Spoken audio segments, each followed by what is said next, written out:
Hello and welcome to the Rask Network. What you're about to hear and see is limited to general financial information only. Please be sure to speak to your financial planner or refer to our financial services guide available at rask.com.au/FSG before acting on the information. Kate, welcome to this very special episode of the podcast. It is wonderful to be back, Owen. Yes, it is. We're always delighted when someone joins us in the studio, but to have someone such as Tim here with us, we are extra delighted. So thanks for taking some time out of your schedule. Thank you very much. Lovely to be here. Yeah, you're visiting Melbourne for how long? I'm here for 3 days. Yeah, great. Yeah, as part of my Australian tour, which I can say with one tongue firmly in my cheek because I am an Australian. Yeah. But I currently live in Mallorca, so I come back to Australia and do a tour. Wonderful. And Kate, we're going to have a pretty wide-ranging conversation today, but where do you want to start? Well, Tim, you've done a lot over your career, your life so far. So I was wondering if you could give us the Cliff Notes version, what we need to know to give some context to the rest of the conversation we have today. Trying to summarize your career in a couple of sentences, I always find quite hard, but I'll try. So I began as a music journalist for Rolling Stone. I saw the movie Almost Famous, and that kid started writing for Rolling Stone at 18 or 19, and I said, that's what I want to do. So I wrote to the editor and eventually got a gig writing content for Rolling Stone, which was my first foray into journalism and into creating content and kind of getting in touch with what I really love doing. Then in my early 20s, I co-founded a national gay and lesbian community website with a bunch of my friends. It was called Same Same. And that gave me my first taste of community and what it felt like. Just bringing people together and the power that was.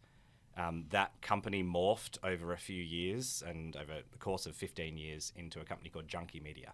So we launched a pop culture title called Junkie. We eventually built that company up to about 60 or 70 full-time staff, sold the company in 2016. I had an earn-out, hung around for a couple of years, and during that time, it was the first time in 15 years of building a company that I had the ability to step back a little bit and think broadly about some interesting topics. So I wrote and published my first book called Cult Status, all about building a really strong community around your business. And then in 2020, I kind of blew all of that up and stopped working full-time, started writing most of the time, doing a bit of consulting, and that's where the real ideas for my new book, Work Backwards, which we're going to talk about today, came from. How's that for a summary? That is pretty good. Yeah. I might double click on one thing. For folks that, most of the folks who listen to this or watch it would be familiar with the brand, but can you tell us a little bit about Junkie Media? Like, what did you do day to day? How big was it? Like, can you give us a sense of that? So Junkie Media, we launched Junkie in 2013. So if you remember back to what the internet was like in 2013, it was a very different place. Yeah. Pre-TikTok. Pre-TikTok. Long before TikTok. Yeah, it was when people loved Facebook and Facebook loved people back. When Facebook was good. A better time. Yeah, and globally around the world, there was a bunch of media entrepreneurs all doing their thing. So BuzzFeed had its growth. Vox Media in the US had its growth. Vice had its growth. And in Australia, there was a couple of publishers. There was Pedestrian, which is a youth pop culture website. And then we launched Junkie. And originally it was for what we called smart young Australians. And we essentially realized that most of the content was a little bit too pop culture and kind of not taking serious issues and helping explain them for young people. So we took issues like news and politics and pop culture and things like that, and we had a bunch of journalists all trying to explain it and make it really accessible, spoken opinionated in a really fun language for young Australians. And within 6 months of launching in 2013, we had a bunch of different titles at the time. Our media company was called Sound Alliance, and we were primarily a music-based publisher of music websites. And within 6 months, Junkie had just eaten the entire company. It had just blown up, and we realized there's something really amazing here. So we rebranded the whole company as Junkie Media. And we really rode the waves of algorithms and Facebook and video, and it was quite a wild, exciting, stressful time. Yeah, it'd be really different starting a media company today.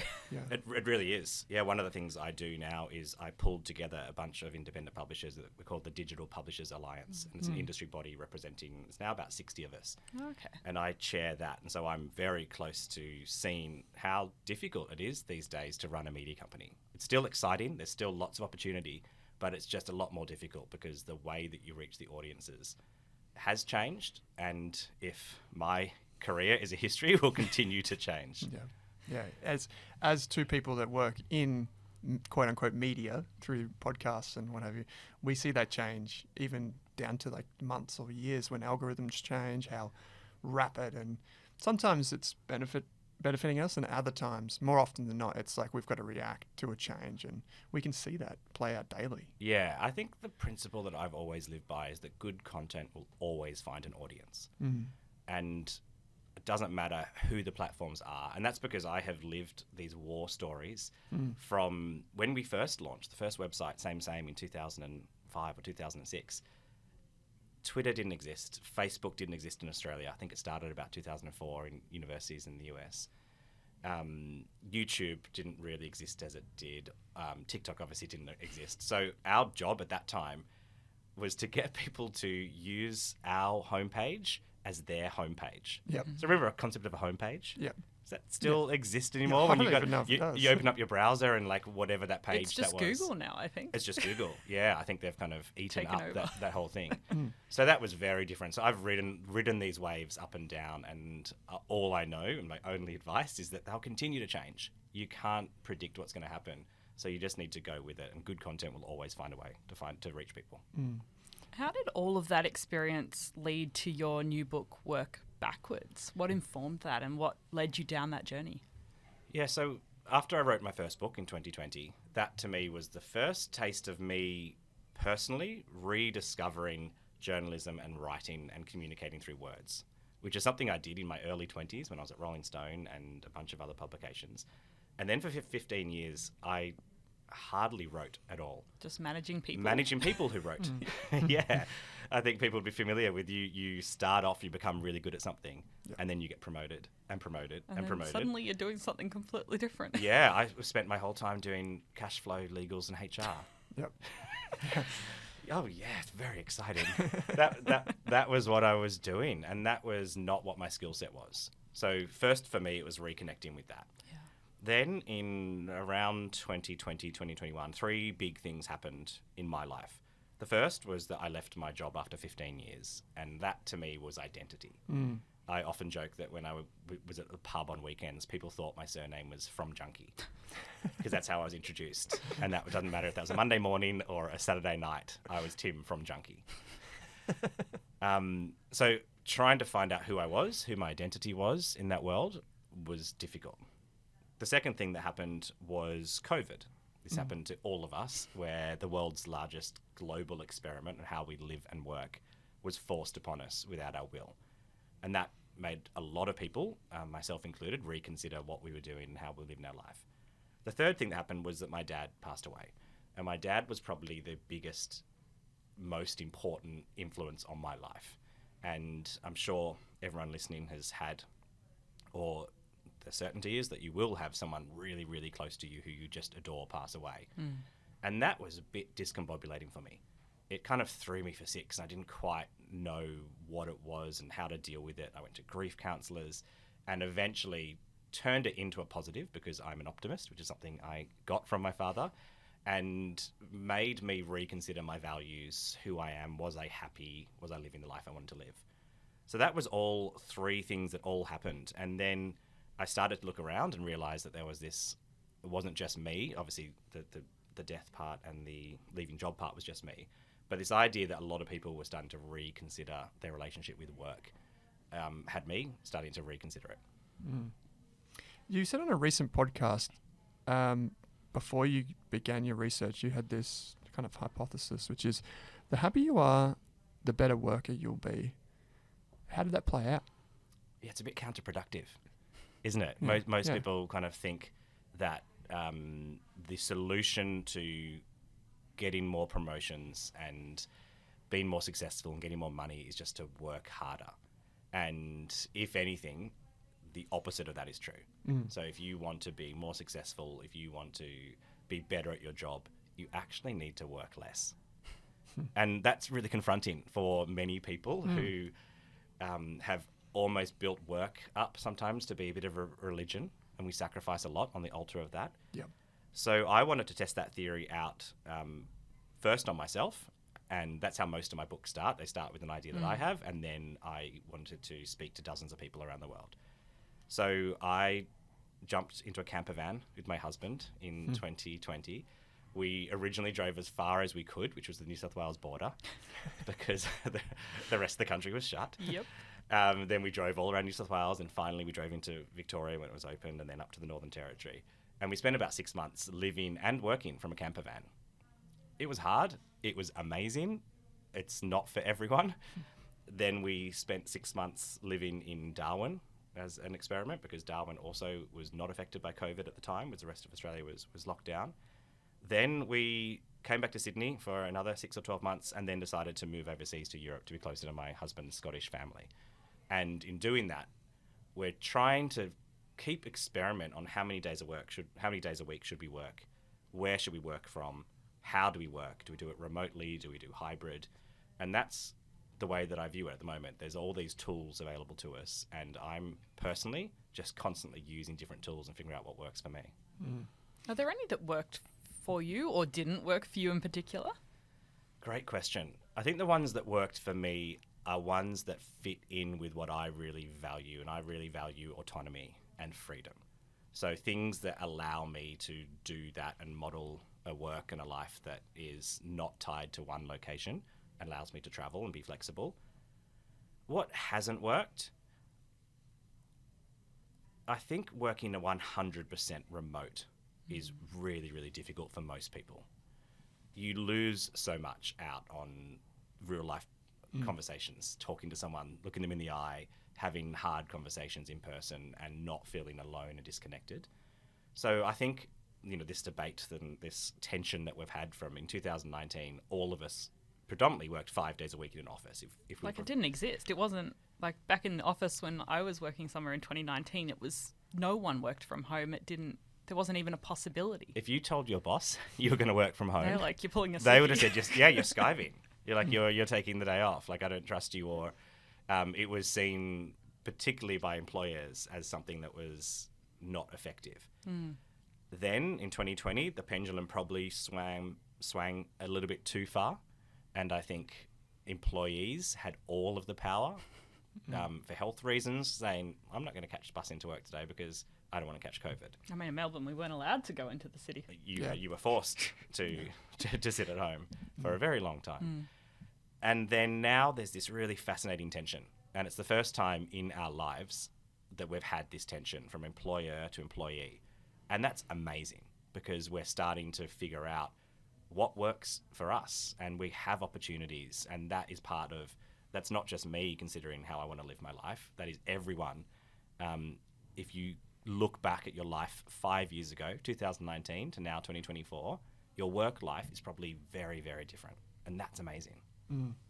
Can I ask a wordy question, which is this way that we describe things, which is, I don't really like the word remote, because it's kind of like social distancing in COVID, where the whole idea wasn't for social reasons, it was for physical distancing, but it made us feel isolated just through the words that we chose. I don't know if you've ever, as someone who, a journalist and media, and you do these types of things, how you think about that, the way we describe what we do in this context. I think about this more than most people. I can imagine. Yeah. I think words are really, really powerful, and how we use them to describe what we do, and the words that we use can make or break whether a concept breaks through or whether people take something to heart. The idea of remote working or flexible working or hybrid working, they sometimes get a little bit jumbled up together. And I actually think not many people are fully remote. Yeah. I agree with you that remote essentially says lonely. It says you are away from anyone else. I think language of hybrid working is probably the best, because I actually think hybrid working is where the solution and the answer is, which is it's a bit of both, and the combination of what that is dependent on you. and your employer and where you work and the work that you want to do. So I tend to use hybrid working more than remote working. But another great example of that I talk about in my book is this concept of work-life balance. And to me, I think one of the most powerful things we can do is push back on this idea that work and life are meant to be two sides of the same coin and we're meant to balance them together. Because life and everything that it is way more important than work should ever be. And the way that we talk about this work-life balance, I think we need to reframe it, take those two words, and just by simply reframing it as life-work balance, all of a sudden we're putting life first and we're saying what's really important to us. So that's my challenge to you. Every time you talk about that, I reckon you should take the power of language and call it life-work balance. It's a really good inversion. I like that. We'll see how we go. We'll have to have a buzzer noise every time we get it wrong. I will listen in. I will write in. I will send you an email whenever I hear it. I'm coming up with this on the spot, but something I was reading last year was how bad the loneliness crisis is getting in Australia. How has our change in working dynamics influenced that? Because a huge amount of Australians are lonely on a given week, and if we're hybrid working and we're not interacting with a team, I mean, we can be lonely in a workplace in person as well. How has that interacted? Great question. And as part of thinking about this topic for the last few years, I have dived deep into reading hundreds of research studies so that you don't have to. I spend my time going through these research studies with highlighters, and then I will call up the researchers themselves. Oh yeah, get to the bottom of it. Yeah, and ask them questions. And I was really fortunate to speak to dozens of the world's leading researchers on the future of work and happiness in work and meaning at work. And when I started looking at all of these research papers, and there were things like loneliness, burnout, overwork, apprehension, engagement at work, I got really dismayed, like genuinely saddened and kind of freaked out by these stats, because almost every statistic that I looked at, from burnout increasing, from mental ill health increasing, from loneliness increasing, from overwork increasing, from disengagement at work increasing, from apprehension increasing, all of them were going in one direction only. And that to me was really scary, because it led me to the conclusion that the way we are working is broken. And that's not something that I say lightly. It's not something that's a really positive thing to hear. But if we keep going down this path and don't change anything, all these stats are ending up in one place. And that is a really unhappy, disengaged, sad, lonely, scared population. And that's not the world that I want to live in. So part of the idea behind my new book, Work Backwards, is if the way we are working is broken, how can we fix it? And that is something that I've been thinking about and obsessing about over the last couple of years.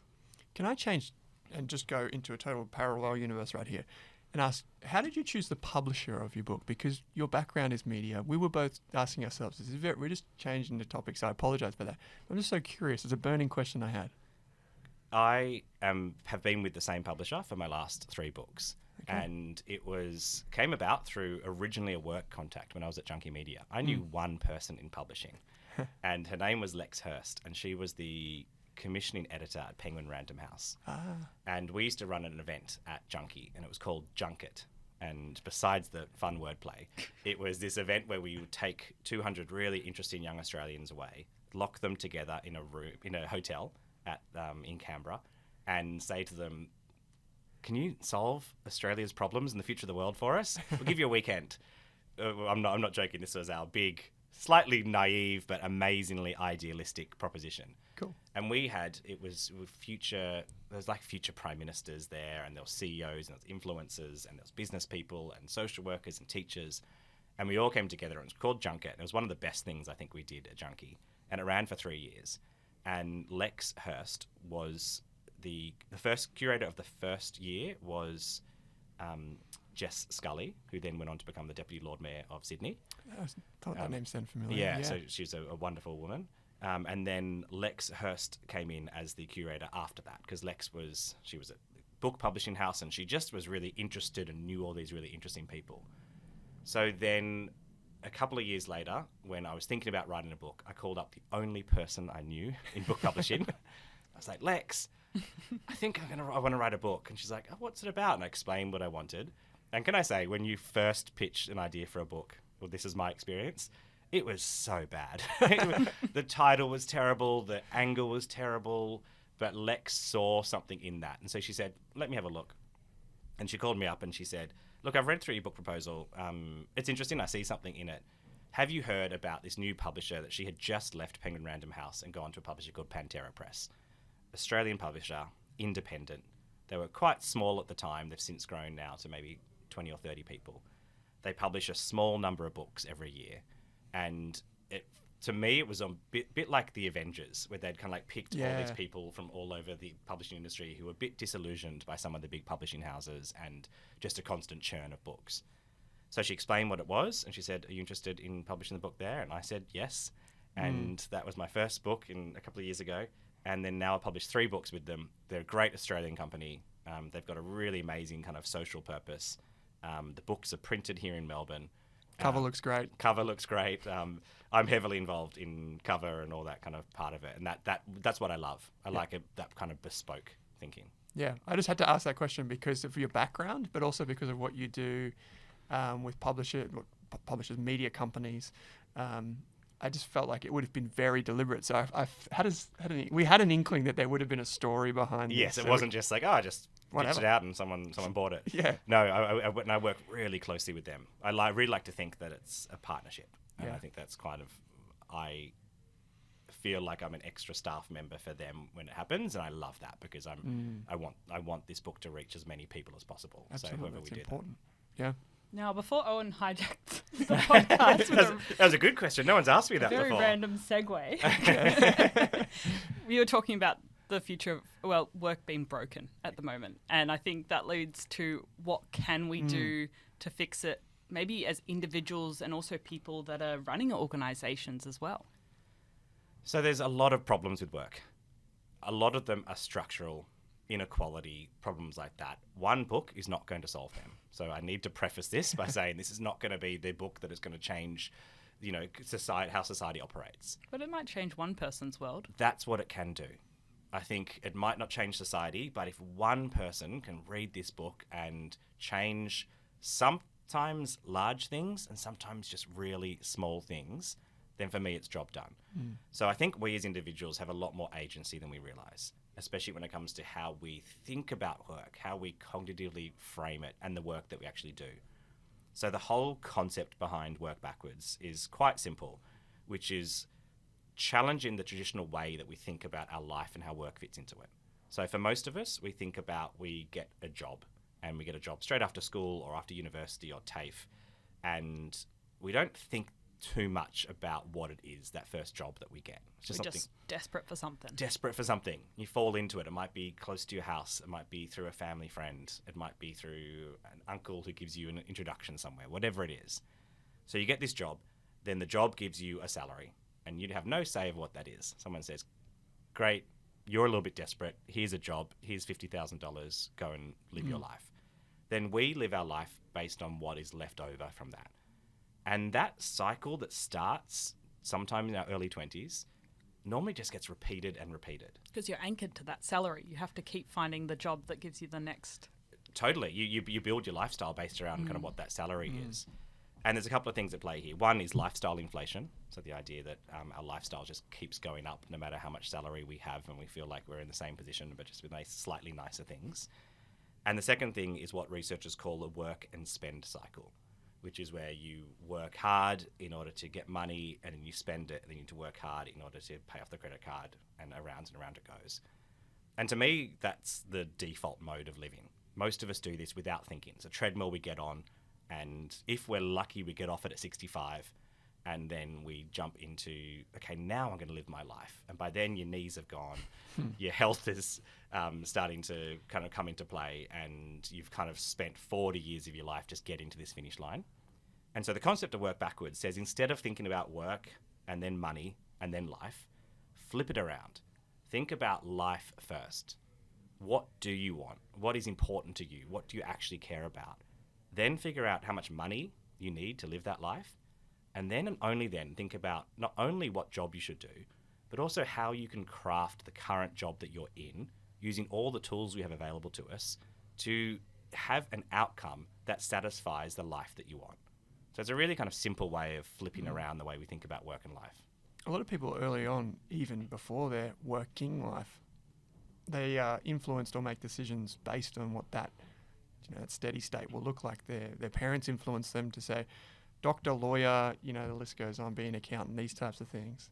And before you know it, you're putting that work first, long before you've even had a chance to figure out this life thing. I think that's so common. And it's done with the best of intentions. Yep. I think our parents and our grandparents, that's what they did. And they want the best for people. So they think we should take someone who doesn't quite know who they are and tell them and give them some direction. You should be an accountant because your father's an accountant. You should go into law because that's... I heard that's a good career. You should become a doctor because the starting salary is really high. Now, these are things... I went to a private school in Sydney. These are the things when I go back to my school reunion, I see that. And I had someone come up to me at my school reunion, and I won't tell what profession he was in, but I was strangely surprised at how much of the professional class comes from schools like mine. And it's because there's a real treadmill and you kind of get onto it and you often don't think until you get off. And he is one of the top people in his field in Australia. He's super successful. He earns a lot of money and has a really impactful job that can help people. But he was saying to me, because he was talking about, what are you doing? And I was like, I live overseas, over here, and I just write books and I do this stuff. And he was like, I never wanted to get into my profession. I did really well in the HSC. I got high marks and just expected you go into this profession. This is what parents told me I had to do. And now I'm here and I really don't enjoy it. And that to me was just this like alarm bell kind of like going off. And that's just one person's story. And I'm sure people listening to this can relate to that in some way.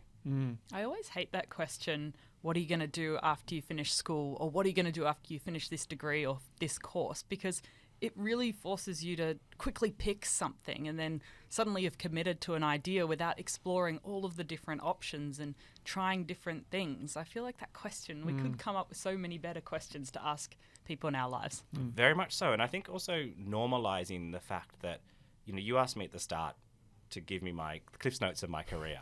I didn't tell you about all the other things that I had tried out that did and didn't work. I was putting on events.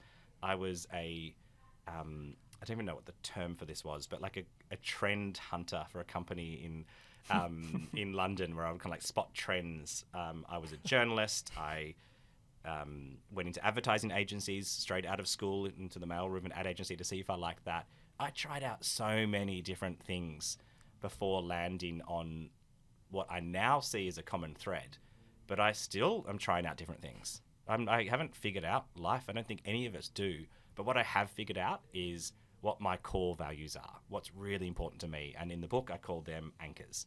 And the reason why I call them anchors is because almost all of us have work values. And values, I think, sometimes gets really associated with your work and your company has a value. But most of us don't have what our own personal values are. And so I call them anchors, just to differentiate them slightly from values. It was really funny. I was at a comedy show last week called Wankonomics. I don't know if anyone's been. It's a few satirists that put on a show. And it's making fun of the modern corporate workplace and LinkedIn profiles. And they were pulling all of the large companies from Australia and showing how many had the same values. And this list of they made it into a game of pick 5 values from this list. Integrity, courage, care. Yeah. And then it was guess the company based off the values, and it was very funny examples where you're oh. And then they put a video of people chucking bags out of the plane and things like that. So that sounds like my sound of humour, to be honest. You'll probably like them. Yeah, work values. But I think we get given values as a company, but we often don't think about our own values. And do you think that's a better way to approach how we work, of working out what our anchors, as you called them, are first, and then finding work and things that fit them rather than the other way around? 100%. That is working backwards. That is the first step. And most of us don't do this. It's not until we consciously, something jolts us out of the default mode or jolts us out of that. And sometimes it's a negative thing. Sometimes it can be burnout, or it can be mental ill health, or it can be redundancy, or it can be a death. Sometimes really negative things happen that jolt us out. And what I want to try and do is help people make that decision now proactively so that you know what your own core values are, your anchors. And if you know what your anchors are, it's so much easier then when you do see a company and you figure out, okay, I've got these 3 potential companies. What are your values? If you see things that align there, amazing.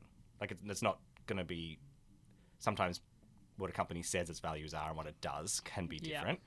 But if you can find people that share the same anchors as you, or even your partner, because we live our life, you know, with people outside the workplace as well as inside. Are you able to give us an example of how maybe someone in a job already, say they're in the careers, like say maybe your friend or the reunion that you attended and you had a schoolmate that you met there, someone in that situation, if you were speaking to them, what can you take us through, like maybe what's a practical way just to identify what those values might be? Yeah, so my books are super practical. So I love inspiring people and giving you these concepts, and I want someone to go, yeah, I agree with this. And then at the end of every chapter in this book, and in all of my books, I have a section called IRL, which stands for in real life, anyone who doesn't live on the internet like us. And the IRL section is, okay, how can you actually do that, bring it to life? So instead of just saying, you really need anchors, I then explain to people, here's how you actually do it. Cool. There's 2 really simple ways of doing it. The first one is to ask a couple of questions. And the simplest question you can ask is, think of someone that you really admire. It might be someone that you know personally. It could be someone you look up to. It could be a celebrity. Then think about what are the qualities that you admire in them. So what makes them them that makes you look at them and figure out, I really like that. If you do that, you can figure out, sometimes it could be a parent, sometimes it could be a boss, it could be a celebrity. And then you pull out some of those values or what you like about that person to try and figure out what's important to you. The second way is simply by looking at a list of what the 50 most common anchors are and figuring out which ones really speak to you. So in the book, I run through what they are. And so for me, for example, mine are optimism, fairness, and community. And they're things that I know that is me, and that kind of, you test this out on your partner as well. Ask them, does this sound like you? And those 3 things define me. And Adam Grant, the researcher who really helped me with this book when he gave me a bunch of research to look into, he said in particular that not only should you have that list of anchors or values, you should then order them, because they are common. And you might find, like a company value, you might have the same as someone else, but it's the order in which you find them and prioritize them that's important. Yeah, I love that. It's we had a guy called Shane Parrish on the show from Canada not too long ago, and he talked a lot about similar concepts. But one thing he talked about too is also understanding your positioning. So when you do this exercise in your career, say for example, understand what position you're putting yourself into, so you can maintain that flexibility, so you can pivot if things change. Yeah, I love that. And I must point out that the anchors obviously starts with an A. I adore acronyms. I love acronyms mainly because I try and make things, complicated subjects, really easy for people to understand. And so work backwards, because you are changing direction in the way you're thinking. You wouldn't change direction without having a map. And a map needs to tell you where you want to go. And a map is an acronym, which stands for the 3 things that you need. Is you need to know what meaning you get from your work, as well as what meaning you get outside work. That's really important. The A is anchors, and the P is your priorities. So all the things you could spend your time on, what are they? And if you have that map at the start, so my advice to my school friend, to anyone listening to this, would be figure out your map first, and then you can start figuring everything else out. It makes everything so much easier. Great. I like that. I know when I did a values exercise during COVID, because had time for What those else kind did of you do? things, I wrote out my values, but then I ordered them. But I also wrote the definition for me, not a definition that you'd find on the Oxford Dictionary, but what does that value practically mean in my life? And I just had a sentence for each one, so I can refer back to it and go, okay, that is what adventure means for me. I love that. And what inspired you to do that? I think I had a lot of time on my hands, and I was thinking about what I'm doing with my life, and so I just did that. So there was a PwC survey that came out last year that said that about 40% of people reconsidered their lives during COVID. So you were one of those 40% of people that has just, it forced us inside our own heads. Yeah. And sometimes that is all you need in order to ask questions. Am I happy? Am I doing the right work?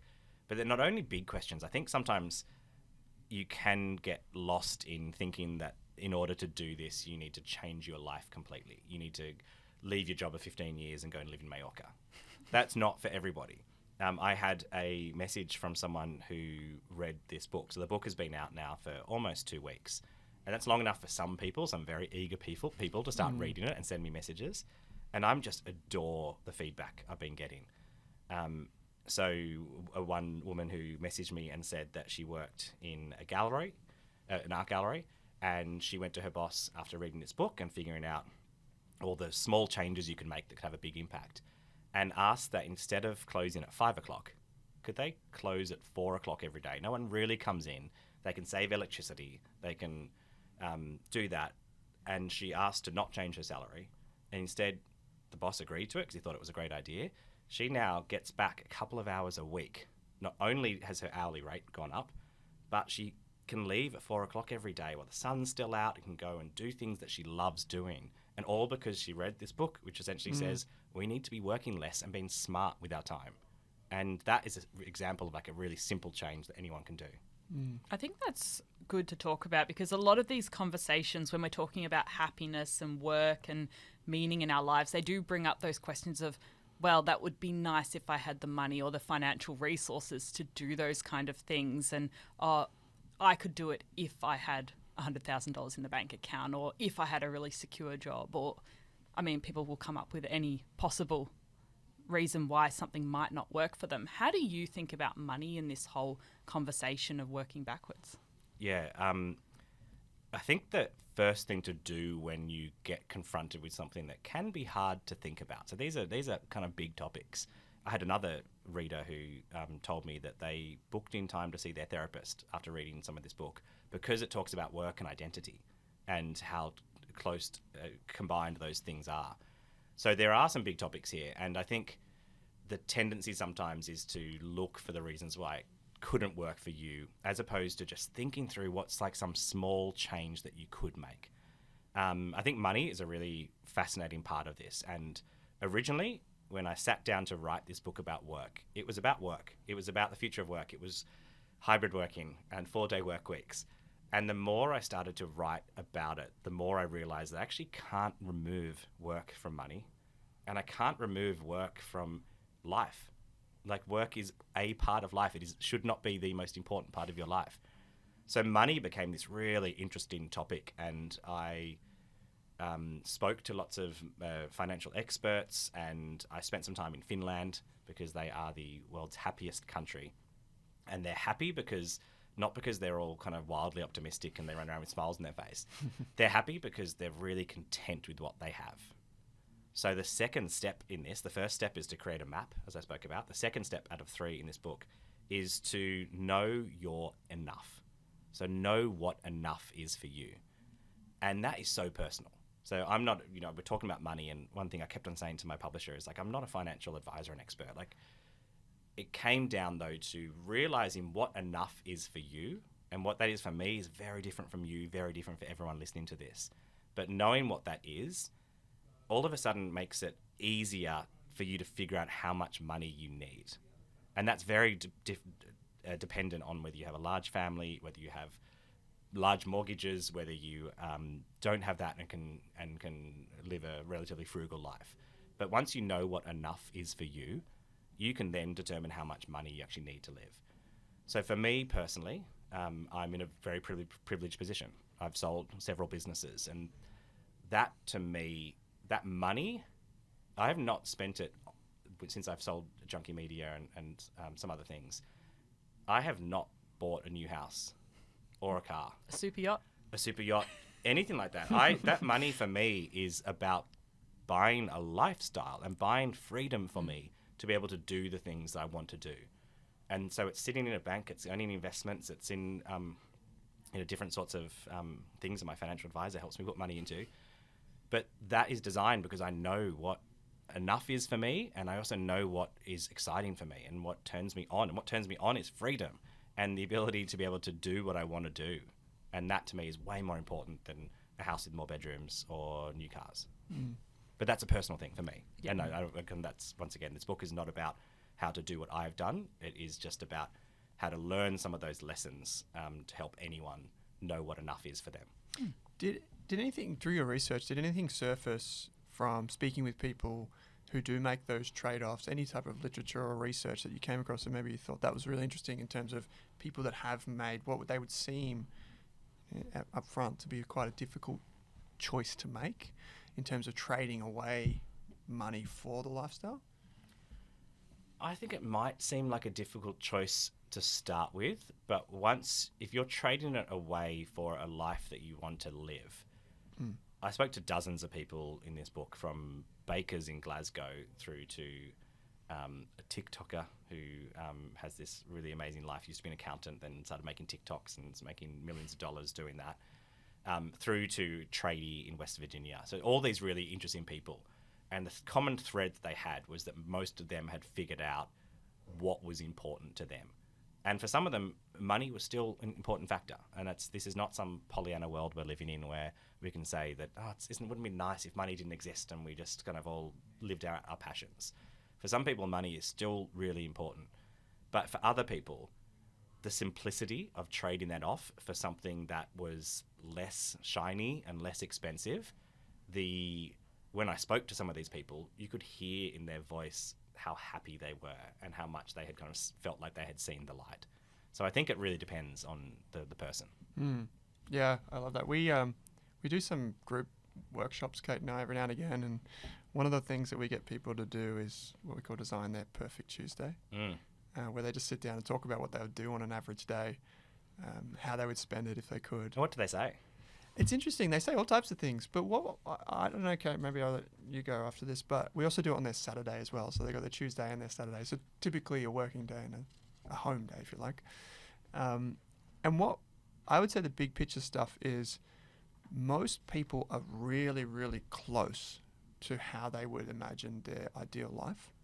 As in, most people seem to do things like wake up, take the dogs for a walk, or take the kids to school, make breakfast, have some sort of meaningful activity outside, where it's like just like the walk in the sun or grab a coffee at the cafe or something, and then find meaningful work.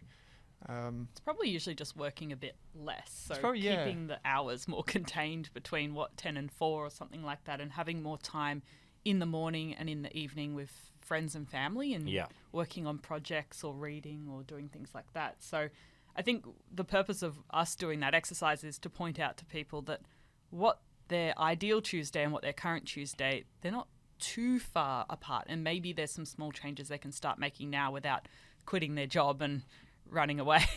There's small practical changes they could make, and they start with one to more closely align those 2 days. I love that. That's very similar thinking to some of this, which is small things that can make big differences. And that often comes through communication. One, through awareness, so knowing what it is, so exercises like that where it shows you, okay, what should I be aware of? But two, communication. So communicating to your partner, hey, I just want to go to the gym every day between 7 and 8. Can you take the kids? Communicating to your boss, why don't we close down the gallery from 5 to 4 every day? Or communicating to colleagues that you work with, hey, can nobody email? Can we have a no email policy on Friday afternoons where we all just do deep work and we don't get distracted by emails or Slack? All those things should be seen as experiments.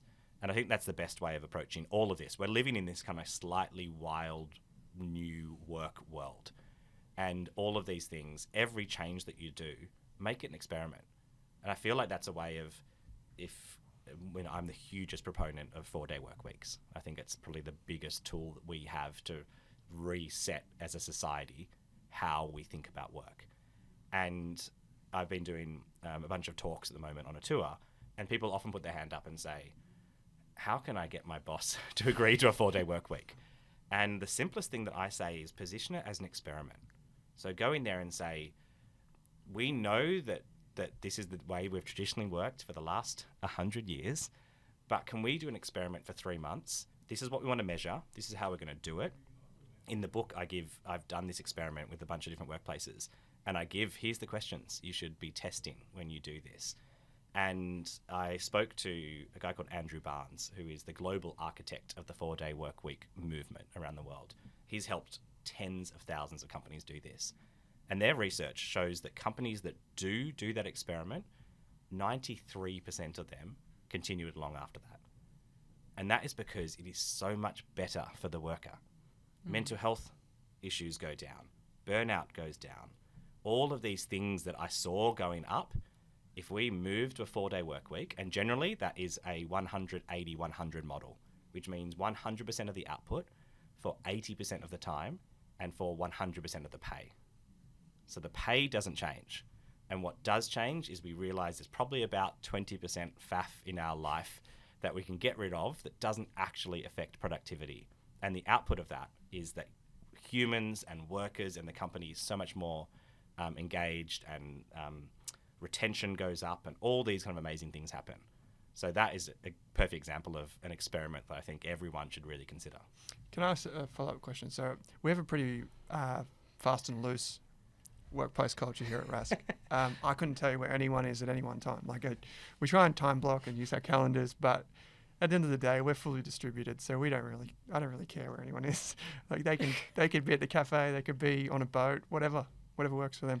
If you were to pick one day of the week is there any rhyme or reason, a business owner, we have probably tens of thousands of business owners that listen to our podcast. Is there any day in particular that seems to work? It really depends on the company and depends on the business. There are some businesses that should have 5-day week salespeople on in order to take phone calls and do work. So sometimes for some businesses, it's let's choose the same day.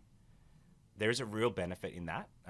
And generally a Friday is seen as a positive day because it's, half to 3/4 of a day anyway by the time you get into at lunchtime and Friday afternoons.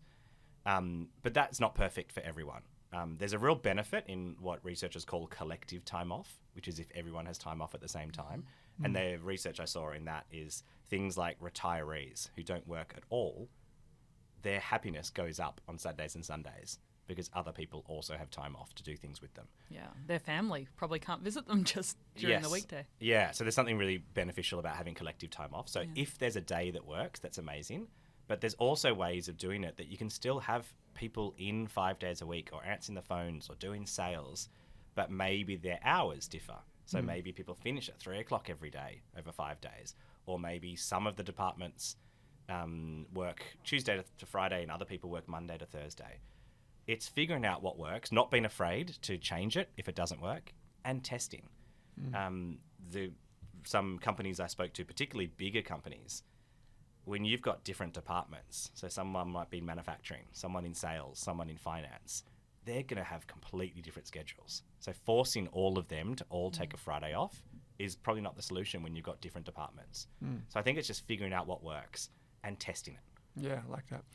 I have a friend that went to a 4-day work week, and he with his team, everyone was like, let's just give it a crack.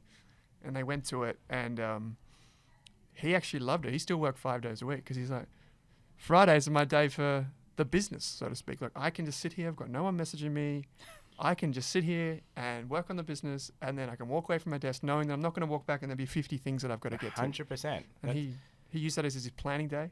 And that's what it should be. That's deep work. That's what, as a business owner, you don't get time to do that because you're always putting out other people's problems. And people are always coming to you to help solve their problems. You end up working Saturdays, Sundays, or both. Like another antidote to that is in the book I spoke to Simo Interactive, which is Glenn from My Millennial Money and This Is Money. I helped his business move to a 4-day work week as part of this. Well, it was actually Glenn that I was thinking about because he and I talked about it a lot. Yeah. And so Glenn uses that time to not be disturbed by other people. He also uses time to work on his boat. Yeah, he loves boats. Yeah, and last year he took a 2 or 3 day a week TAFE course as well. Yeah. And he wouldn't have been able to do that TAFE course if he hadn't have moved into that mindset of getting everyone else to think through a 4-day work week. Yeah. So I think that's a great example of, even as a business owner, the benefits to you are not just that your staff are going to be happier and you're probably going to retain them for a lot longer, but it just gives you that bit of headspace away from all of that noise that happens when you run a business. Love it.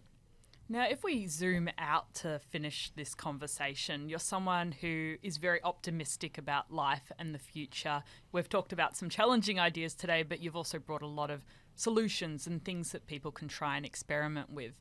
How are you thinking about the future of work? Because it's something that everyone listening will be considering. There's lots of talk about how artificial intelligence is going to change things. What are you thinking about at the moment? So the future of work is messy. It is personal, and it's here. That's how I think about the future of work. And I think in that order, it is messy. So there is no one size fits all solution for this. Some people will really latch on to a solution and one of these tools and be able to solve some problems. For other people, you have to maybe try 5 different things in order to find one that works. It is personal. So what my future of work is and my anchors and how I want to live is very different from yours. And it's not up to me to say, this is how you should live. It's about you deciding, Kate, this is how you should live. This is really important to you. And it's here. So all of this talk around technology and AI, there was a PwC survey that said that 1/3 of Australians were worried that AI was going to take their job in the next 3 years. So we're not talking about something that might happen. We're saying people sitting there right now at their desks worrying, oh my goodness, this technology is really freaking good. What's going to happen to my job in the next 3 years? So I think it's about acknowledging that. We can't hide from that. We're not going to run from it. We're not going to be Luddites.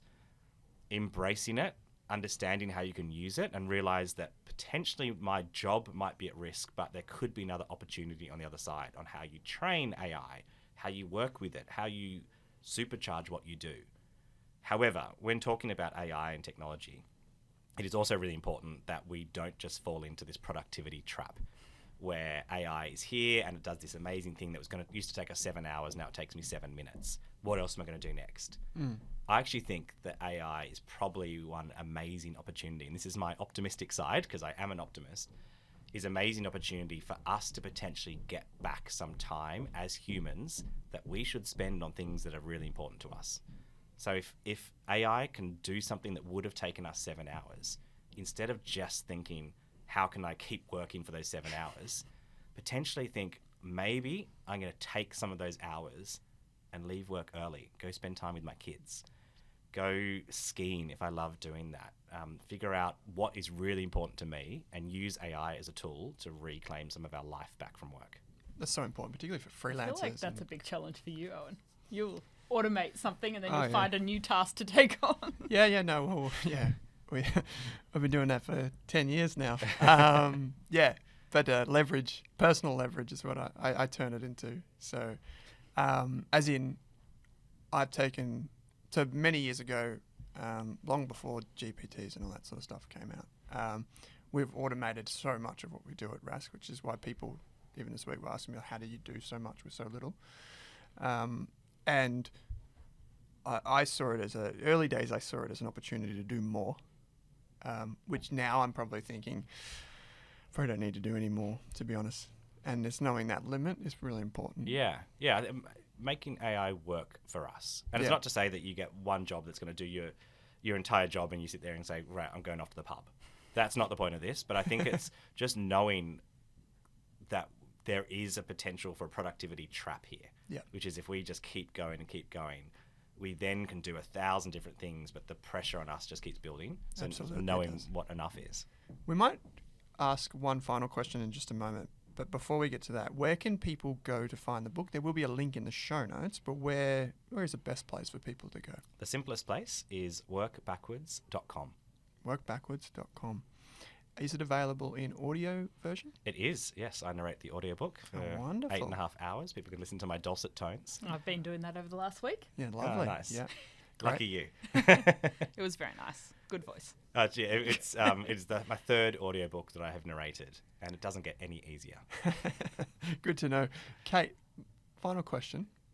Tim, if people walk away, I mean, they're probably walking right now, but if people go away from this podcast and take one thing with them, because most of us have a limited attention span, we're only able to hold on to a few things at once, what would you want them to take away from this conversation? I think the biggest outtake is we need to reconsider our own relationship with work. We're in this really amazing opportunity to be able to do that. And this is a once in a generation's moment. We're going to be telling our kids and grandkids about the shift that happened during the COVID pandemic years from 2020 to 2022.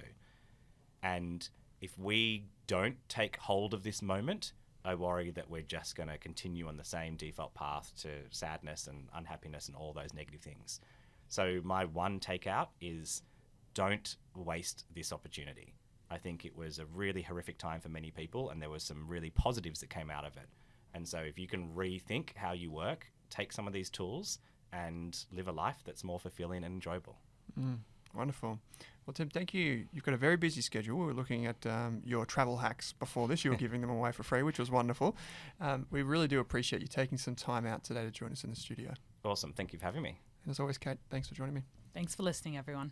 Wonderful. Thanks for watching this video on the Rask Network. While you're here, don't forget to like and subscribe so you can get videos each and every day on business, finance, investing, and so much more.